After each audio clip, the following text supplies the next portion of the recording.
ఈ సంవత్సరం బడ్జెట్ కూడా లెక్కేసుకుంటే ప్రతి పిల్లాడికి చంద్రబాబు నాయుడు 30,000 రూపాయలు ఎగనామం పెట్టినట్టు అవుతుంది, బాకీ పడినట్టు అవుతుంది. చివరికి చిన్న పిల్లలను కూడా వదిలిపెట్టడం లేదు, ఎగనామం పెట్టడంలోనూ బకాయిలు పెట్టడంలోనూ బాకీలు పెట్టడంలోనూ. అయ్యో, చూసేదానికి కూడా బాగుండదయ్యా. మరి చిన్న పిల్లల దగ్గరికి కూడా ఎందుకు అయ్యా ఈ పద్ధతి లేకపోతావు చంద్రబాబు? అస్సలు బాల. సరే, ఇంకా రైతులకు సంబంధించి మాట్లాడదాం. చంద్రబాబు నాయుడు అన్నాడు ఎన్నికల వేళ సూపర్ 6 అన్నాడు, సూపర్ 7 అన్నాడు. ఎన్నికల వేళ పిఎం కిసాన్ కాక అన్నదాత సుఖీభవ పేరుతో 20,000 రూపాయలు ఇస్తామన్నాడు. అసలు ఎన్నికలప్పుడు ఆయన అన్న మాటలేంటి? జగను రైతు భరోసా కింద పిఎం కిసాన్ని కలుపుకొని ఇస్తా ఉన్నాడు. నేను అట్ట కాదు, నేను అన్నదాత సుఖీభవ ఇస్తా, నేను 20,000 రూపాయలు ఇస్తాను అన్నాడు. పిఎం కిసాన్ కాక అన్నదాత సుఖీభవ 20,000 ఇస్తా అన్నట్టుగా ప్రతి మీటింగ్లోనూ నమ్మబలికాడు. మరి పిఎం కిసాన్ కింద పక్కన పెడితే అన్నదాత సుఖీభవకు సంబంధించి 53,58,266 మంది రైతులు ఉన్నారు. రైతు భరోసా అందుకున్న వాళ్ళు గతంలో మా ప్రభుత్వంలో 2023-24 సంవత్సరంలో లెక్కేసుకున్న మరి 53,58,266 మందికి ఇంటూ 20,000 రూపాయలు అంటే 10,717 కోట్ల రూపాయలు ఈ పెద్ద మనిషి బడ్జెట్ అలొకేట్ చేయాలి.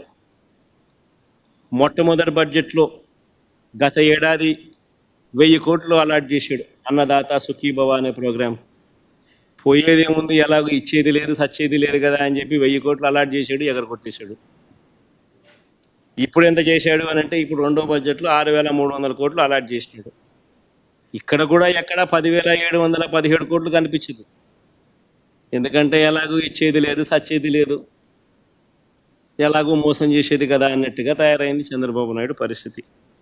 ఇప్పటికే ప్రతి రైతుకు చంద్రబాబు నాయుడు 20,000 రూపాయలు బాకీ పడ్డాడు, ఎగనామం పెట్టాడు. ఈ రెండో ఏడాది ప్రతి రైతుకు మళ్ళీ ఈ రెండో ఏడాది కూడా కలుపుకుంటే మరో 20,000 రూపాయలు. అంటే మొత్తంగా ఈ రెండో ఏడాది కూడా గడిస్తే 40,000 రూపాయలు ప్రతి రైతుకు కూడా చంద్రబాబు నాయుడు ఎగనామం పెట్టాడు, బాకీ పడ్డాడు.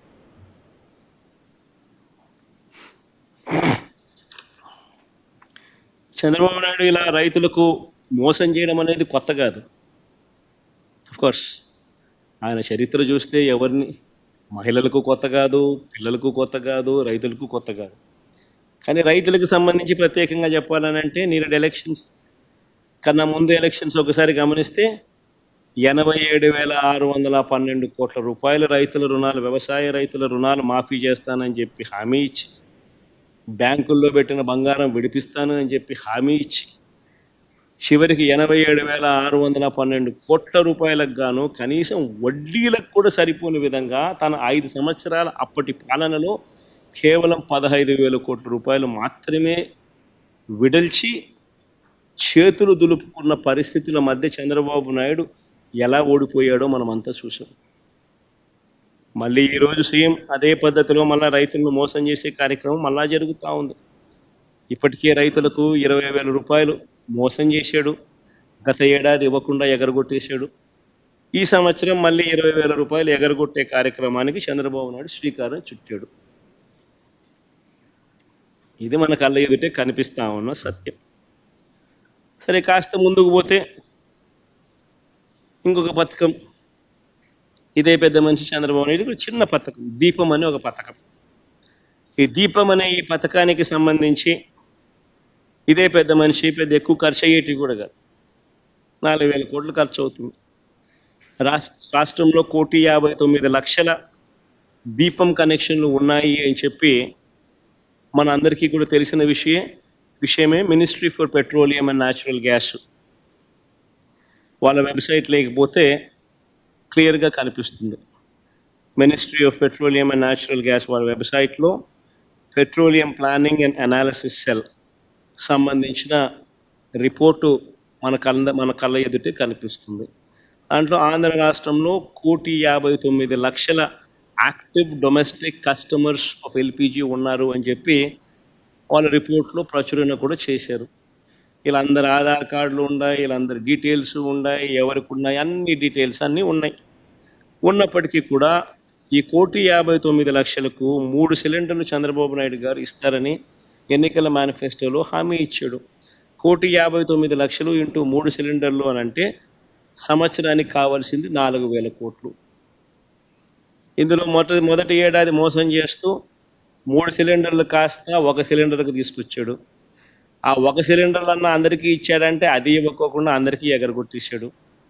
కేవలం 895 కోట్లు మాత్రమే ఇచ్చి 865 కోట్లు మాత్రమే ఇచ్చి అది ఎగనామం పెట్టేశాడు. పోనీ ఈ సంవత్సరం అన్నా రెండో సంవత్సరం అన్నా 3 సిలిండర్లు ఇస్తున్నాడా అని చెప్పి చూస్తే 1,59,00,000కు 3 సిలిండర్లకు 4,000 కోట్ల రూపాయలు అవసరమైతే బడ్జెట్లో ఈయన కేటాయింపు చేసింది 2,600 కోట్లు మాత్రమే.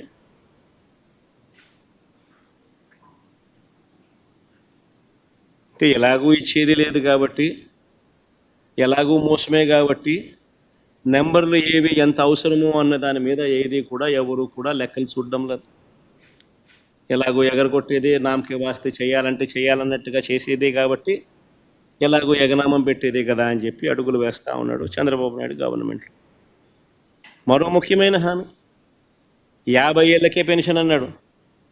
ఆ రోజు ప్రతి ఇంటికి వెళ్ళి ఇంట్లో పెద్దమ్మ కనపడినా ఇంట్లో అమ్మమ్మలు కనపడితే ఏమన్నాడు, మీకు 50 ఏళ్ళ వయసు ఉంది, మీకు ఇక్కడ నుంచి మీకు నీకు 48,000, నీకు 48,000, నీకు 48,000 అన్నాడు.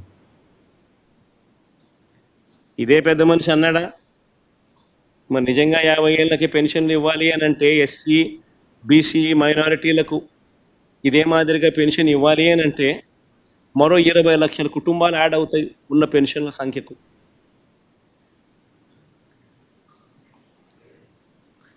ఈ 20 లక్షల కుటుంబాలకు